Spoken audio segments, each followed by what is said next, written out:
வணக்கம் Sri Kuberan TV channel நேர்களே, நான் உங்கள் அன்பான சயின்டிபிக் வேதிக் அஸ்ட்ராலஜர் அஸ்ட்ரோரஞ்சி பேசுகிறேன். நல்லது நினைப்போம், நல்லதே நடக்கும். சிம்ம ராசிக்காரர்களுக்கு 2025 கடைசி 4 மாதம் எப்படி இருக்க போகுதுன்னு பார்க்கும் பொழுது, செப்டம்பர் மாதத்திலிருந்து டிசம்பர் மாதம் வரைக்கும் 2025 அந்த 120 நாட்கள் என்ன ஒரு பலாபலன்கள் நிறைந்ததாக சிம்மராசிக்காரர்கள் இருக்குன்னு பார்க்க போகிறோம்.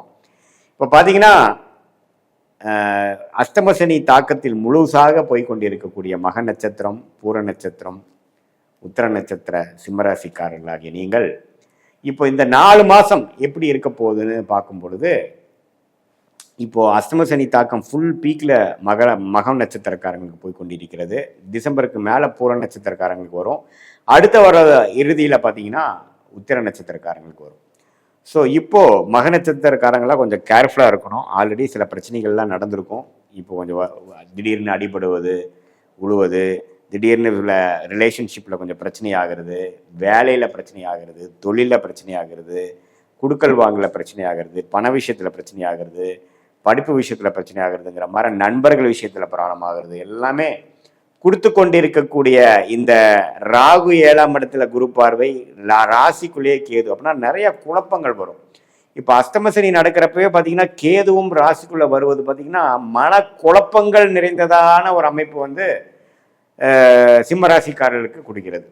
ஸோ இது மாதிரி நடுத்தர வயதினருக்கெல்லாம் பார்த்தீங்கன்னா பங்குதாரர்களுடைய நண்பர்களிடையே குடும்பத்தில் ஒரு சுணக்கங்கள், உடல் உபாதைகள், நண்பர்கள் நல்லா பழகிட்டு இருந்தவங்களோட சில பிரச்சனைகள், பிரிவினைகள் இதெல்லாம் கொடுக்கக்கூடிய அமைப்புகள் வந்து அஷ்டமசனி தாக்கத்தினாலும் ராகு கேது ராசிக்குள்ள தாக்கக்கூடிய அமைப்புகளாகவும் இருக்கும். எல்லா வயதினருக்கும் இருக்கும். இப்போ பார்த்தீங்கன்னா ஒரு குழந்தைகளே ஒரு 10 வயசு, 12 வயசு, 15 வயசுல இருக்க ஸ்கூல் குழந்தைகளுக்குள்ளேயே பார்த்தீங்கன்னா அவங்களுக்குள்ள நட்பு பாராட்ட முடியாத அளவுக்கு சில பணக்குகள், ஸ்கூலில் பிறந்த பிரச்சனை, சொன்னால் கேட்க மாட்டேங்கிறாங்க, அல்லது சண்டை, சச்சரவு, பிடிவாதம், இது மாதிரி ஒரு மனக்குழப்பங்களை கொடுக்கக்கூடிய அமைப்பு இருக்குது. இதே வந்து கொஞ்சம் மூத்த சீனியர் சிட்டிசன்ஸ் பார்த்தீங்கன்னா உடல் உபாதைகள், குடும்பத்தில் சுபிக்ஷமாக இல்லாத விஷயங்கள், குழந்தைகள்கிட்ட நல்ல உறவு கொண்டாட முடியாதது, கொஞ்சம் நம்ம விரக்தி அடைஞ்சு நம்ம எங்கோ போய் ஒரு ஆசிரமமே போய் இருந்துக்கலாமா அப்படிங்கிற அளவுக்கு சம்டைம்ஸ் சில தசாபுக்திகள் சிறப்பாக இல்லாத சில சிம்மராசிக்காரர்களுக்கு அது மாதிரி கூட எண்ணங்கள் கொடுக்கும். ஸோ ஒரு அஷ்டமசனி தாக்கம், ராகு கேது பிரச்சனை, இது ரெண்டும் சேர்ந்து சிம்மராசிக்காரர்களுக்கு தாக்கி கொண்டிருக்கும் பொழுது ரொம்பவே பொறுமையாக இருக்கணும். இந்த நேரம் சரியில்லை, எதையுமே நம்ம வந்து தப்பாக முடிவு பண்ணிடக்கூடாது, இந்த டைமில் எடுக்கக்கூடிய முடிவுகள் நல்ல முடிவுகளாக வராது அப்படிங்கிறத நம்ம புரிஞ்சுக்கணும்.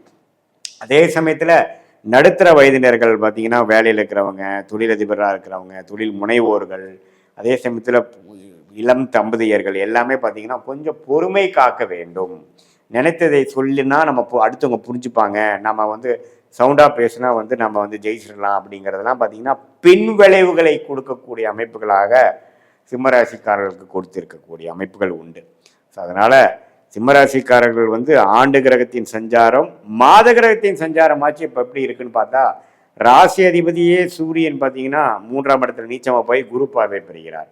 ஸோ அதனால் பார்த்தீங்கன்னா இந்த 4 மாதத்தில் சில பெனிஃபிட்ஸ், சில பல நல்ல விஷயங்களும் கொஞ்சம் வரக்கூடிய அமைப்புகள் இருக்குது. செவ்வாயின் சஞ்சாரம் பரவாயில்ல, புதன் சுக்கிரன் பரவாயில்லை. ஸோ என்னதான் அஷ்டமசனி தாக்கத்தில் நம்ம போய்கொண்டிருந்தாலும் அங்கங்கே கொஞ்சம் நல்ல விஷயங்கள், ஒரு நல்ல ஒரு பாசிட்டிவாக மைண்டை குதூகலப்படுத்துகிற மாதிரியும் சந்தோஷப்படுத்துகிற மாதிரியும் கொஞ்சம் விஷயங்கள் இந்த செப்டம்பர் மாதத்திலிருந்து வரக்கூடிய அமைப்புகள் உண்டு. அதே சமயத்தில் செவ்வாய் 4ஆம் இடத்துல ஆட்சி பலம் பெறும்பொழுது இடம் சார்ந்த விஷயத்தில் அதெல்லாம் கொஞ்சம் பார்க்கணும். டாக்குமெண்டேஷன் அதெல்லாம் கொஞ்சம் பார்த்து பண்ணுங்கள். இடம் வாங்குறதா இருக்கட்டும், விற்கிறதா இருந்தாலும் இந்த நேரத்தில் நம்ம கேர்ஃபுல்லாக பண்ணணும். ஏன்னா நம்ம வந்து தப்பாக போகக்கூடிய வாய்ப்புகள் அதிகமாக இருக்கிறது. குழந்தைகள் நிமித்தமாக கொஞ்சம் மெனக்கிடுவது, இல்லத்தரசிகள் இருந்தால் கணவனாக இருந்தால் மனைவி, இவங்களுக்குள்ளே கொஞ்சம் பிணக்குகள், உடல் உபாதைகள், ஒரு சுமூகமான ஒரு நல்ல ஒரு நட்புறவு கொண்டு வர முடியாமல், சோஷியல் லைஃப்லேயும் கொஞ்சம் எல்லாத்தோடையும் பழக முடியாமல் நான் உண்டு நான் இருக்கிறேன்ப்பா சாமிங்கிற மாதிரி ஒரு விரக்தியை கொடுக்கக்கூடிய ஒரு அமைப்பும் பார்த்திங்கன்னா சிம்மராசிக்காரர்களுக்கு எல்லா வயதினருக்கும் அவங்கவுங்களுடைய வாழ்க்கை கட்டத்துக்கு தகுந்த மாதிரி இடம் பொருள் ஏவல் பொறுத்த மாதிரி கொடுக்கக்கூடிய அமைப்புகள் இருக்குது.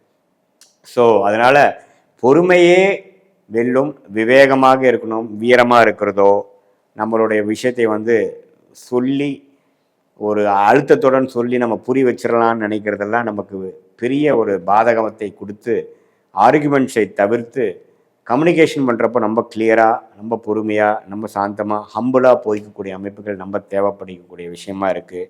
இந்த நேரத்தில் போய் ஒரு இன்வெஸ்ட்மெண்ட் பண்ணுறது, ஒரு ஸ்பெக்குலேஷன் பண்ணுறது, ஷேர் மார்க்கெட்டை போடுறதெல்லாம் வந்து அவ்வளோ சரியாக வராதுங்கிற மாதிரி ஒரு விஷயங்கள் இருக்கிறதுனால கொஞ்சம் பொறுமையாக இருக்கக்கூடிய மாதங்களாக இந்த அடுத்த 4 மாதங்கள் வந்து கண்டிப்பாக சிம்மராசிக்காரர்களுக்கு இருக்குது. இது வந்து ஒரு பொதுவான பலன்களே தவிர உங்களுடைய ஜென்ம ஜாதகத்தில் ஒரு தசாபுக்திகள், கொஞ்சம் தூக்கலான தசாபுக்திகள், உங்களுடைய லக்னத்துக்கு எந்த லக்னத்தில் பிறந்தீங்களோ அந்த லக்னத்துக்கு ஏற்ற ஒரு நல்ல தசாபுக்திகள் போகும்பொழுது, அந்த தசநாதனும் புக்திநாதனும் அருமையாக இருக்கும் பொழுது, இந்த நான் சொன்ன இது மாதிரி கொஞ்சம் நெகட்டிவான, கொஞ்சம் பிரச்சனைக்குரிய பலன்கள்லாம் கொஞ்சம் குறைந்து கொஞ்சம் நல்ல பலன்கள் எதிர்பார்க்கலாம். இதே வந்து தசாபுக்திகளும் கொஞ்சம் சிரமமாக போகும்பொழுது இன்னுமே நான் சொன்ன பலன்கள் எல்லாம் கொஞ்சம் அதிகமாக வரக்கூடிய அமைப்புகள் இருக்குது.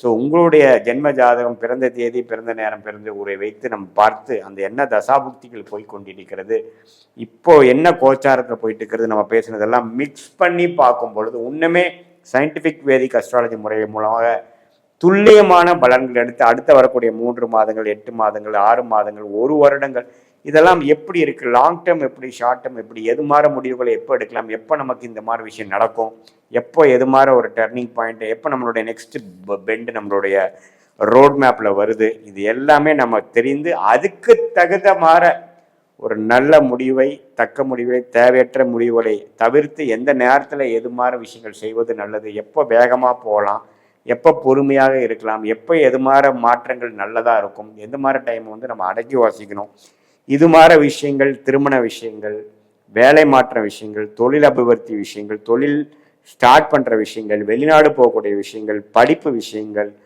இது எல்லாமே நம்ம வந்து சயின்டிஃபிக் வேதிக் அஸ்ட்ராலஜி முறையில் உங்களுடைய டைம்லைன்ஸ் பிரகாரம் கோச்சாரத்தையும் தசாபுக்திகளையும் ஒருங்கிணைத்து நாம் பார்க்கும் பொழுது தேவையற்ற முடிவுகள், தேவையற்ற பண விரயங்கள், தேவையற்ற சமய விரயங்களை தவிர்த்து நம்மளுடைய பிராப்தங்கள் என்ன, நம்ம கர்மா என்ன சொல்லுது, அதுக்கு தகுந்த மாதிரி நம்ம முடிவுகளை எடுத்து நம்ம போமே. ஆனால் நமக்கு எளிதில் வாழ்க்கையில் வெற்றி, நம்மளோட லைஃப் பொட்டன்ஷியல் என்னவோ அதை நாம் ஈஸியாக நம்ம அதை அடைந்து தேவையற்ற விஷயங்களை, எதிர்நீச்சல்களையும் எதிர்ப்புகளையும் தவிர்த்து வாழ்க்கையில் சயின்டிஃபிக் வேதிக் அஸ்ட்ராலஜி முறை மூலமாக நாம் வெற்றி பெற முடியும் என்பதை நான் கேட்டுக்கொள்கிறேன். மீண்டும் மற்றொரு காணொளியில் சந்திப்போம். நன்றி, வணக்கம். ஸ்ரீ குபேரன் டிவியை பார்த்தமைக்கு நன்றிகள். மேலும் இது போன்ற தகவல்களை தெரிந்து கொள்ள ஸ்ரீ குபேரன் டிவியை சப்ஸ்கிரைப் செய்யுங்கள். மறக்காமல் பெல் ஐக்கானை கிளிக் செய்யுங்கள்.